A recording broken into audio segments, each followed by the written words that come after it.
안녕하세요. 제주도립미술관 학예연구사 홍현미입니다.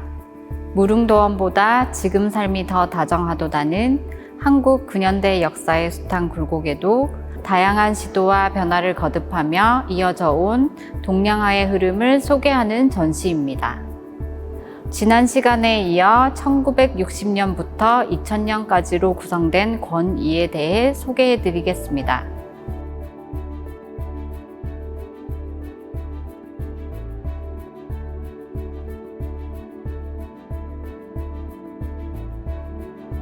(1960년부터 2000년까지는) 동양화에 있어서 실험의 시기이자 현대 한국화가 형성되는 시기입니다. 동양화 재료와 조형성을 재탐구하거나 동양화 고유 정신과 표현을 찾으려 했던 수묵화 운동의 주역들, 그리고 채색화 장르에서 꾸준히 자신의 예술 세계를 지켜온 작가들을 소개합니다. 한국 전쟁으로 인한 휴전 이후 사회가 조금씩 안정되기 시작하자 서구 문물이 밀려 들어왔습니다. 이 시기 미술대학을 다니던 작가들은 주로 서적과 잡지를 통해 미국과 유럽의 미술 사조를 접할 기회가 많았고, 새로운 사조와 표현 방법들은 동양화의 표현에도 많은 영향을 끼쳤습니다. 기성 작가들 중에서 산수화에서 과감히 벗어나 재료와 조형성을 탐구하려는 이들이 있었습니다. 이응노, 김기창, 박래현, 안동숙 등은 제작 형식은 물론이고 지필목이라는 동양화 재료를 재탐구하여 동양화를 현대적인 표현으로 새롭게 변화시킨 작품들을 선보였습니다. 1960년대부터 1980년까지 제작된 문자추상 시리즈입니다. 이응노는 어린 시절 익힌 서예를 바탕으로 한자에서 동양적 추상의 가능성을 발견하고 이를 작품으로 구현하였습니다. 변형된 서체를 서로 겹쳐 표현한 문자추상은 한지 위에 스며든 수묵의 효과, 여백의 관계 등이 어우러져 이응노의 독특한 예술 세계를 보여줌과 동시에 동양화의 추상화 가능성을 보여주는 작품이라 할 수 있습니다.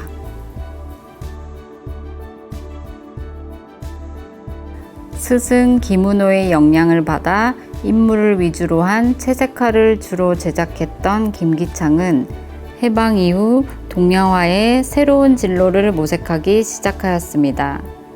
동양화의 추상화 운동이 절정에 이르던 시기에 제작한 유산의 이미지 시리즈는 마구 구긴 장지를 붙여 구성한 뒤 물감을 바르거나 종이에 물감을 묻혀 찍는 독특한 기법을 선보인 작품입니다.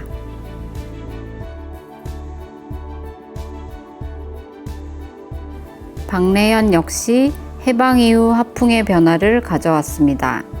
1960년 세계 여행 이후 추상화의 물결에 영향을 받아 본격적으로 추상화 제작에 몰두했는데, 작품 B는 한지 위에 자연스럽게 번져가는 오묘한 색의 어우러짐이 인상적인 작품입니다.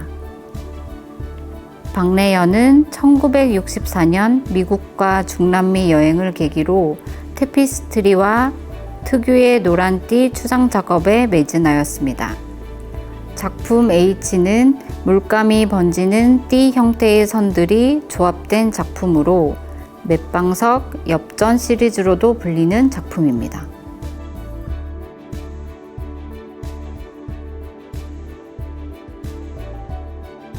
(1960년) 이후 종이 작업을 시작으로 본격적으로 추상화로 나아간 권영우의 작품 S77-48입니다. 화판에 화선지를 바르고 마르기 전에 손가락이나 막대기로 구멍을 뚫어 제작한 것으로 시각적인 효과와 촉각적인 효과를 동시에 느끼게 하는 작품입니다. 동양적인 매체를 재조명하여 새로운 방식을 만들어냈다고 평가받고 있습니다.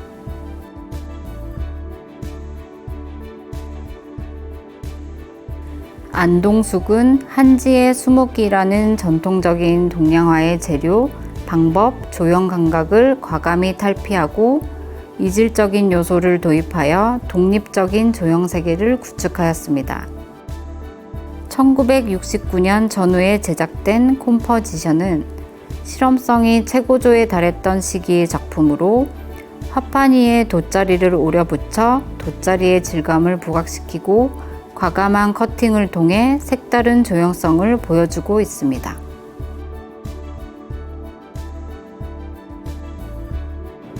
또한 해방 이후 개설된 미술대학에서 교육받고 서구의 회화에 자극을 받아 과거 동양화의 가치관에 도전하는 신세대 작가들이 등장합니다. 특히 서울대학교 출신으로 구성된 묵림회는 전통적인 표현에서 벗어난 새로운 현대적 감각을 지향하였습니다. 서세옥과 함께 묵림회 결성에 큰 역할을 한 민경갑은 전통 수묵의 정신성을 현대회화에 도입하려고 하였습니다. 대상을 단순화하고 종이 위에 먹이 번지는 자발성 등을 추구하는 비정형 추상화 작품들로 양동이에 죽을 쓰고 닥지를 풀어 화면에 바르는 방법을 취했다고 합니다.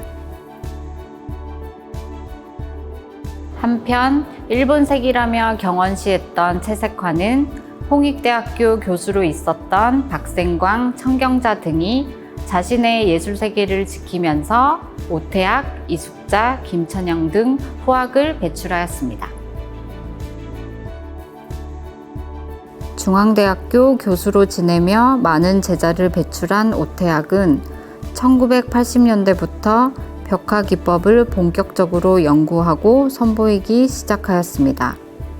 장지를 여러 번 배접하여 만든 바탕 위에 무게감 있는 석체를 여러 번 덧바른 후 부드러운 모필 대신 연필, 죽필, 유화 나이프 등을 이용하여 예리하게 그려 이미지를 만드는 방법으로 그렸습니다.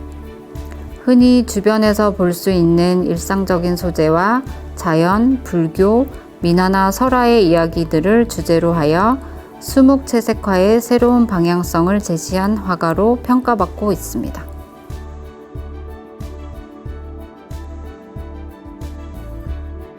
보리밭 화가로 불리는 이숙자는 청경자, 김기창, 박생광 등 한국 채색화를 대표하는 화가들에게 사사하였습니다. 1977년 봄 나지막한 능선에 드넓게 펼쳐진 보리밭의 푸른 장관에 매료되어 보리밭을 그리는데 몰두하였습니다.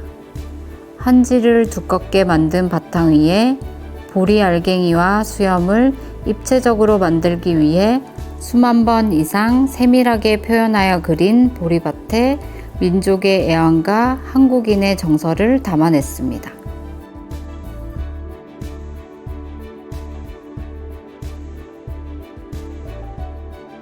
1980년대와 90년대 미술계에 파란을 일으킨 화가 황창배의 무제입니다. 황창배는 무법의 자유주의자, 탈장르의 리더 등의 여러 수식어답게 형식과 관념에 갇히지 않는 회화의 자유로움을 추구하고 실천하였습니다. 황창배의 작품은 재료의 구분도, 장르의 구분도, 구상과 추상의 구분도 큰 의미가 없는 작품들로 우리 화단에 혁신적인 바람을 일으킨 화가라고 평가받고 있습니다. 지금까지 1960년부터 2000년까지로 구성된 권2 현대 한국화의 형성 시기에 대하여 살펴보았습니다. 이어지는 권3 2000년부터 2023년 현재까지의 흐름을 작품과 함께 소개해 드리겠습니다. 감사합니다.